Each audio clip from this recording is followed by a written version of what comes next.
ಬೆಂಗಳೂರಿನ ಪರಪ್ಪನ ಅಗ್ರಹಾರ ಜೈಲಿಗೆ ಪ್ರದೂಷಣನ ಶಿಫ್ಟ್ ಮಾಡಲಾಗುತ್ತೆ. ಬಳ್ಳಾರಿ ಜೈಲಿಗೆ ನಟ ದರ್ಶನನ್ನ ಮತ್ತೆ ಶಿಫ್ಟ್ ಮಾಡೋದಕ್ಕೆ ಪ್ಲಾನ್ ಆಗಿದೆ. A1 ಪವಿತ್ರ ಗೌಡ ಅವರನ್ನ ಕೆಲವೇ ಕ್ಷಣಗಳಲ್ಲಿ ಪೊಲೀಸರು ಅರೆಸ್ಟ್ ಮಾಡ್ತಾರೆ ಎನ್ನುವಂತಹ ಮಾಹಿತಿ ಇದೆ. ಮಧ್ಯಾಹ್ನ 3 ಗಂಟೆಗೆ ಅವರನ್ನ ನ್ಯಾಯಾಧೀಶರ ಎದುರು ಪ್ರೆಸೆಂಟ್ ಮಾಡಲಾಗುತ್ತೆ. ಮತ್ತೊಂದು ಕಡೆ ದರ್ಶನ್ 4 ಗಂಟೆಗೆ ಸಮಯಾವಕಾಶವನ್ನು ಕೇಳಿದ್ದಾರೆ ಅನ್ನೋದು ಗೊತ್ತಾಗ್ತಾ ಇದೆ. ಹಾಗಾಗಿ ಈ ಪ್ರಕರಣದಲ್ಲಿ ಜಾಮೀನು ರದ್ದಾಗಿರುವಂತಹ 7 ಜನ ಆರೋಪಿಗಳನ್ನ ಮಧ್ಯಾಹ್ನದ ಸಂಜೆ ಅಷ್ಟೊತ್ತಿಗೆ ಬಹುತೇಕ ಅವರವರ ಜೈಲುಗಳಿಗೆ ಶಿಫ್ಟ್ ಮಾಡುವಂತಹ ಕೆಲಸ ಆಗುತ್ತೆ. ಈಗಾಗಲೇ ಎಲ್ಲದರ ಬಗ್ಗೆಯೂ ಕೂಡ ಪೊಲೀಸರು ಮಾಹಿತಿಯನ್ನು ಪಡೆದುಕೊಳ್ತಾ ಇದ್ದಾರೆ. ಮತ್ತಷ್ಟು ಡೀಟೇಲ್ಸ್ ಅನ್ನು ಕೊಡ್ತಾರೆ. ಧನು ನೇರ ಸಂಪರ್ಕದಲ್ಲಿ ಜಾಯಿನ್ ಆಗಿದ್ದಾರೆ. ಧನು, ಒಂದು ಕಡೆ ಪವಿತ್ರ ಗೌಡ ಅವರು 3 ಗಂಟೆಗೆ, ದರ್ಶನ್ 4 ಗಂಟೆಗೆ ಸಮಯಾವಕಾಶವನ್ನು ಕೇಳಿದ್ದಾರೆ ಅನ್ನೋದು ಗೊತ್ತಾಗ್ತಾ ಇದೆ. ತಾವು ಎಲ್ಲಿದ್ದೀರಿ, ಏನು ಬೆಳವಣಿಗೆಗಳಾಗ್ತಾ ಇದೆ ಅಲ್ಲಿ ಅಂತ ಹೇಳಿ? ಎಸ್ ಪ್ರೇಮ್, ಈಗ RR ನಗರದ ಪವಿತ್ರ ಗೌಡ ಅವರ ಮನೆ ಬಳಿ ಇರ್ತಕ್ಕಂಥದ್ದು. ಇಲ್ಲಿ ಈಗಾಗಲೇ ಅವರು ತಮ್ಮ ವಕೀಲರನ್ನ ಕರೆದುಕೊಂಡು ಈಗಾಗಲೇ ಮಾತುಕತೆಯನ್ನ ನಡೆಸಿರ್ತಕ್ಕಂಥದ್ದು. ಜೊತೆಗೆ 3 ಗಂಟೆಯ ವೇಳೆಗೆ ಒಂದು ಕೋರ್ಟ್ಗೆ ಕೂಡ ಹಾಜರಾಗುವುದಾಗಿ ಕೂಡ ಸಮಯವನ್ನ ಕೇಳಿರ್ತಕ್ಕಂಥದ್ದು. ಜೊತೆಗೆ ಇವತ್ತು ಏನು ಸುಪ್ರೀಂನ ಒಂದು ತೀರ್ಪು ಬಂದಿದೆ, ಈ ತೀರ್ಪಿನ ಹಿನ್ನೆಲೆ ಈಗ ಪವಿತ್ರ ಗೌಡ ಅವರ ಮನೆಗೆ ಅವರ ತಾಯಿ ಭಾಗ್ಯಮ್ಮ ಅವರು ಕೂಡ ಬಂದಿರತಕ್ಕಂಥದ್ದು. ಈಗ ವಕೀಲರಾದಂಥ ನಾರಾಯಣ ಸ್ವಾಮಿ ಅವರು ಕೂಡ ಅವರ ಪರ ವಕೀಲರು ಬಂದು ಈಗ ಒಂದು ಮಾತುಕತೆಯನ್ನ ನಡೆಸಿರ್ತಕ್ಕಂಥದ್ದು. ಮತ್ತು ಜೊತೆಗೆ ಪವಿತ್ರ ಗೌಡ ಅವರ ಮನೆಗೆ RR ನಗರದ ಪೊಲೀಸರು ಕೂಡ ಬಂದಿರತಕ್ಕಂಥದ್ದು. ಯಾಕಂದ್ರೆ ನಿಗಾ ವಹಿಸಿರೋದು, ಅವರು ಇಲ್ಲಿಂದ ಯಾವುದೇ ಪ್ರದೇಶಕ್ಕೆ ತೆರಳೋದಾಗ್ಲಿ ಅಥವಾ ಎಲ್ಲಿಗೂ ಹೋಗದಂತೆ ನೋಡಿಕೊಳ್ಳೋದಕ್ಕೆ ಈಗಾಗಲೇ RR ನಗರದ ಪೊಲೀಸರು ಕೂಡ ಇಲ್ಲಿ ತಂಡ ಬಂದು ಈಗ ನಿಯೋಜನೆಗೊಂಡಿರ್ತಕ್ಕಂಥದ್ದು. ಮತ್ತು ಜೊತೆಗೆ ಅವರ ಮನೆ ಬಳಿ ಸಾಕಷ್ಟು ಜನ ಈಗ ಜಮಾವಣೆಗೊಂಡಿರ್ತಕ್ಕಂಥದ್ದು. ನೀವು ದೃಶ್ಯದಲ್ಲಿ ನೋಡ್ತಾ ಇರ್ಬೋದು.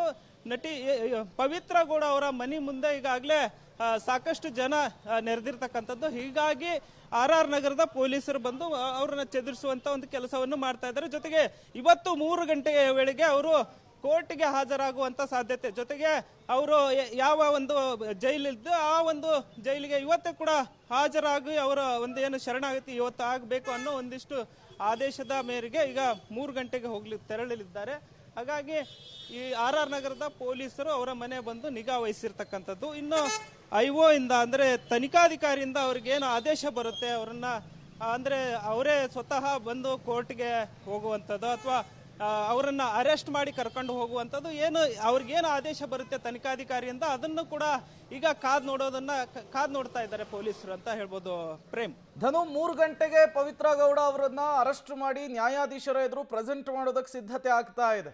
ಮನೆಯಲ್ಲಿ ಯಾವ ರೀತಿಯ ಸಿದ್ಧತೆ ಆಗ್ತಾ ಇದೆ ಇದಕ್ಕೆ ಅಂತ ಹೇಳಿ? ಯಾಕೆಂದ್ರೆ ಬೆಳಗ್ಗೆಯಿಂದಲೂ ಕೂಡ ದೇವರು ಪೂಜೆ ಅಂತ ಹೇಳಿ ಬ್ಯುಸಿ ಆಗಿದ್ರು ಪವಿತ್ರ ಗೌಡ ಅವರು.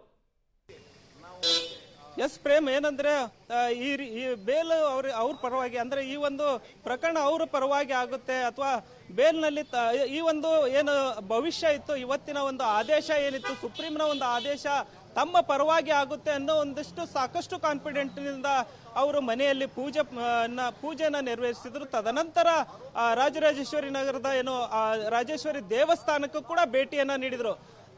ಭೇಟಿ ನೀಡಿ ಒಂದು ಪೂಜೆಯನ್ನ ಸಲ್ಲಿಸಿದ್ರು, ವಿಶೇಷ ಪೂಜೆಯನ್ನ ಸಲ್ಲಿಸಿ ಆಗಮಿಸಿದ್ರು. ಏನಂದ್ರೆ ಇನ್ನೂ ಬೇಲ್ ಭವಿಷ್ಯ ಹೊರ ಬೀಳುವ ಮುಂಚೆನೆ ದೇವಸ್ಥಾನಕ್ಕೆ ತೆರಳಿ ತದನಂತರ ಬಂದಂತ ಪವಿತ್ರ ಗೌಡಗೆ ಶಾಕ್ ಕಾದಿತ್ತು. ಯಾಕಂದ್ರೆ ಸುಪ್ರೀಂನಲ್ಲಿ ಒಂದು ಬೇಲ್ ರದ್ದಾಗಿರ್ತಕ್ಕಂಥದ್ದು. ಈ ಹಿನ್ನೆಲೆ ಇವತ್ತು ಅವರು 3 ಗಂಟೆ ವೇಳೆಗೆ ಕೋರ್ಟ್ಗೆ ಹಾಜರಾಗುವಂತ ಸಿದ್ಧತೆಯಲ್ಲಿ ಇರ್ತಕ್ಕಂಥದ್ದು. ಈ ನಿಟ್ಟಿನಲ್ಲಿ ವಕೀಲರನ್ನ ಕರೆಸಿಕೊಂಡು ಮಾತುಕತೆಯನ್ನ ನಡೆಸಿರುವಂತದ್ದು. ಪ್ರೇಮ್, ಓಕೆ, ಥ್ಯಾಂಕ್ ಯು ಧನು ತಮ್ಮೆಲ್ಲ ಮಾಹಿತಿಗಾಗಿ. ಒಟ್ಟು 7 ಜನ ಆರೋಪಿಗಳ ಜಾಮೀನನ್ನ ರದ್ದು ಮಾಡಿ ಸುಪ್ರೀಂ ಕೋರ್ಟ್ ಮಹತ್ವದ ಆದೇಶವನ್ನು ಹೊರಡಿಸಿದೆ.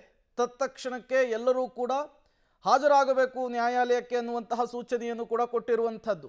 ಹಾಗಾಗಿ ಯಾರ್ಯಾರು ಎಲ್ಲೆಲ್ಲಿದ್ದಾರೋ ಅಲ್ಲಲ್ಲಿಯೇ ಅವರುಗಳನ್ನು ಅರೆಸ್ಟ್ ಮಾಡಿ ನ್ಯಾಯಾಧೀಶರ ಎದುರು ಪ್ರೆಸೆಂಟ್ ಮಾಡೋದಕ್ಕೆ ಸಿದ್ಧತೆಗಳು ಕೂಡ ಆಗ್ತಾ ಇದೆ. ಮತ್ತೊಂದು ಕಡೆ ಪವಿತ್ರ ಗೌಡ ಅವರು 3 ಗಂಟೆಗೆ ನ್ಯಾಯಾಧೀಶರ ಎದುರು ಹಾಜರಾಗ್ತಾರೆ ಅನ್ನುವಂತಹ ಮಾಹಿತಿ ಇದೆ. 4 ಗಂಟೆಗೆ ದರ್ಶನ್ ಸಮಯಾವಕಾಶವನ್ನು ಕೇಳಿದ್ದಾರೆ ಅನ್ನೋದು ಗೊತ್ತಾಗ್ತಾ ಇದೆ. ದರ್ಶನ್ ಅವರು ನೇರವಾಗಿ ನ್ಯಾಯಾಧೀಶರ ಎದುರು ಹಾಜರಾಗ್ತಾರೆ ಅನ್ನೋದು ಗೊತ್ತಾಗ್ತಾ ಇರುವಂಥದ್ದು.